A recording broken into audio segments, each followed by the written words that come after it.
one of the biggest things I ever did with any of my like MMA guys was their grip strength. Oh That yeah. that seemed to pull a lot of the things together with them expressing the strength of their body and strength in their movement, because it's sort of like the outlet. It's like the end point of all that strength and all that force. And just by regularly incorporating, it's like wrestling, regularly incorporating that grip strength, it almost became like sort of that linchpin, that missing link of this is the strength and this is the force I can generate with my body. And then when I grab someone, that's, the stronger my grip is, the more able I am to express, what I'm generating with my movement. So that Yeah. might be a tip where, like, if I know that you put a lot of grip stuff in with your guys, but if it's very simple to do. So there's 5 different grip strength techniques. One is crush, so grippers, right? Another is support, so like deadlift holds. Another's pinch, so pinch is grabbing plates and doing the plate pinch for time. Fourth is wrist postures. Yep. Okay, so that'd be like levering a cage pin, like ulnar radial. And then 5 is just dexterity, taking like those old like Chinese metal balls and rotating back and forth, Yep. rotate them in your hand. So that's more like dexterity and stuff. But the biggest carryover you'll ever have with MMA guys is the support. So thick bar work, thick bar holds, and the pinch. Those things where like the thumb is opposing the fingers, Yep. and the thumb is acting to support the weight. So that's thick bar. Not so much grip, not so much crush. Crush is good, banging the grippers and stuff, but support and pinch is really where it's at, where you get a lot of carryover. So, and what you'll find is support can be 2 different things. One is stable, where you have thick bar, but 2 is dynamic support with thick ropes. So doing thick rope training, even like grabbing, like throwing their gi over the thing and doing pull-ups for their gi, or also throwing their gi through a carabiner and doing their rows with a gi and stuff like that. So support can be both stable and dynamic. But then the pinch, man, you could do so much with pinch. You could do, whole hand pinch, 2-finger pinch. And what most people don't realize is our strongest fingers are the first 2. The weakest fingers are the last 2. So if I'm doing pinch, I don't know if I have this thing here. Let's say I have a plate right here, and I'm doing pinch, and I pinch with just the last 2, and I place the other 2 on top. You'll not believe how weak everyone's hands are when you're just pinching with the last 2, because that's sort of the missing link. So, for example, I'm going to give you a real world example. Many times when we do farmer's walk, the farmer's walk, what we'll do is we'll center our hand in the middle of the weight. So like, let's say it's a dumbbell, or we have like a rogue farmer's handle where you load the weights on the outside. But that's really not our best opportunity for carrying that weight the longest, because you're distributing the weight across all your fingers, even though we know that these 2 are our strongest. So what you could do is you cheat the weight toward the strongest hands. Okay.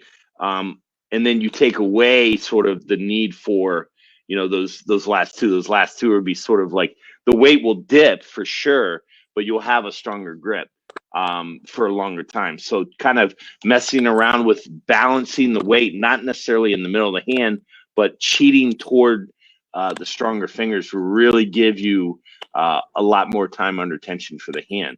But, you also want to bring up your weak points. So that's where like plate pinching with the last 2 fingers and putting the first 2 on top like this. So let's say this is a plate right here. I put my 2 fingers on top, and then I pinch with the last 2, and that's super weak. But then you also, whole hand and stuff like that. But those are just some of the ways. So I explained all the different ways, support and pinch being like the most important for martial artists. The levering is really important too. But what you do is you just pick one type of grip each workout, and you work that. Over the course of the week, you'll normally get in most of the aspects that you want to train. So yeah, it's funny you say that because I do too. Without the dexterity thing, I've told her to like keep something. They take an Uber to the gym and like kind of just do that during the ride, do that in school whenever she can. Mm-hmm.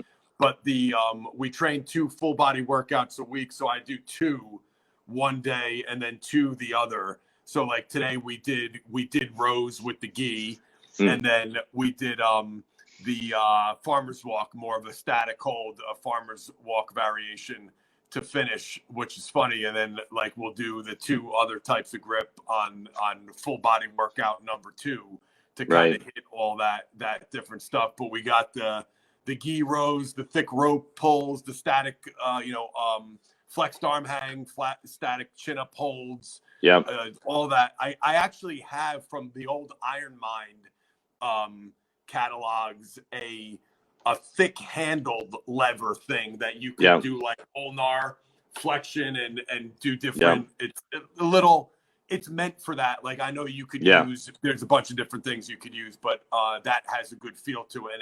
And it's like, I think 2.5 or 3 inches around. So the grip stuff, to your point, I think that is all great stuff. I just, it's funny. It's like talking about getting back to the basics, but even with that, like today, getting more back to the basics. But like for rows, I did it with a towel or a gi. So you could still, you could sprinkle in like some specificity, but you don't need those. Like I was thinking of some of the rotational throw stuff that we had in the special strength DVD, which is great. But for her, I'm like, stick with the basics, develop that grip, core, legs in general, and that, and then sprinkle in some of the gi hold, like row with a gi instead of a traditional cable handle, and that's where you could kind of get this specificity from, but it doesn't have to get too crazy too soon. The 2 things I'll give you, I hope you start doing this with your guys, is remember when I talked years ago and it was a big joke, everyone laughing at me, that I told you to go into the supermarket and steal the blue rubber band off the broccoli? Remember for the so for dexterity, the other piece of dexterity is handheld.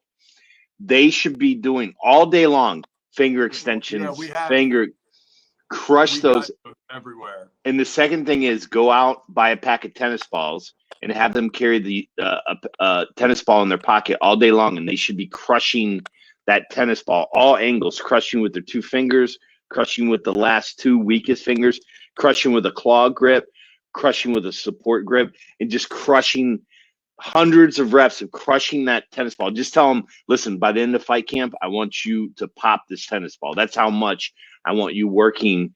And their hands will turn into steel cables. But the finger extensions all day long and then squeezing the tennis ball, I mean, you will not believe what that will do to their grip over 6 to 8 weeks. So you'll be an all-star if you tell them to start doing those 2 things. The finger extent, we have that company, the X-Band company sends me. He's a great dude. He sends me. I never even met the guy. He sends me. I just got a new box in the mail last week. Give them each one. They should be doing it all day. Yeah, they all have one. I gave them a freaking box of them. I got a box that I'm looking at right now. As you say that, it's funny. Perfect. Those are great. Those are great because it's so much crushing and grabbing and squeezing all day, then you end up getting the elbow issues. You gotta train the opposite. Yeah.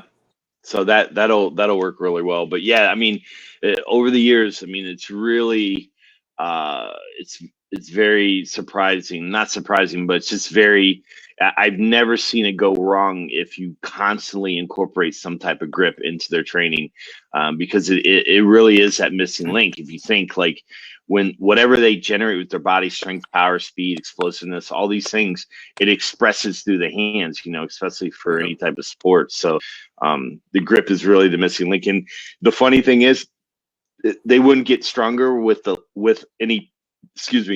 they wouldn't get stronger with a particular lift. Their grip would go up and then the lift would increase just because of that theory of irradiation, that tension throughout their body. Yep. And there's a coordination effect where, they're finally able to say, oh, I can feel that in my glutes because I'm squeezing the bar and I'm pulling up and I'm there's that sequencing of tension. So yeah, one way to make your whole body stronger. I think it's like the second, maybe the first, the podcast episode 1 or 2. I told the story of like the first kid when I was at Parisi's, a baseball player that became obsessed with his grip, and like he couldn't afford sessions at Parisi's anymore. So his last session with me, we went over, like he had like $50 or something, and he was like, "What can I go? I'll go to Home Depot and I'll make." He made like a thick-handled wrist roller, a homemade wrist roller, and like a bunch of different things. I forget what they all were, but basically grip-specific stuff because his parents couldn't afford to send him to a trainer anymore. And he just focused on his grip, training on his own, got a job, like came back and started training with me like a couple months later. And dude, this is freaking 25 years ago. I always knew it was important, and I would, incorporate it into the workouts and stress it to guys, but I never had a guy like just focus on that. And I had all of his numbers in like the traditional right, bench press, row, chin ups, all that. Dude, they all increased just by him focusing on his grip while training on his own. It was crazy. Like that's going back, we always go back to the old stories of how I found you. That was the kid I would research more grip stuff for, and all your stuff would pop up. So, like, you were kind of involved in that too before we had ever even met. But like to see it, like he came back and it's like chin-ups went from 12 to 20, and his dumbbell bench went from 55 pounds to 75 pounds. I was like in such shock. It's like, holy shit, this really freaking, there's something to it. Like from that day on, I was a believer. Well, I'm indebted to him then, because that kind of got you aware of me. Made me a believer. Yeah, dude, I'm telling you, it's crazy how we're talking about this now. How all that stuff goes full circle. Almost 25 years later, we're still sitting here talking about it. Just new. That kid is probably close to 40 years old. Like he was just a couple of years younger than me at that point. Yeah. And now we got new 16-year-olds coming in doing this stuff with. It's crazy.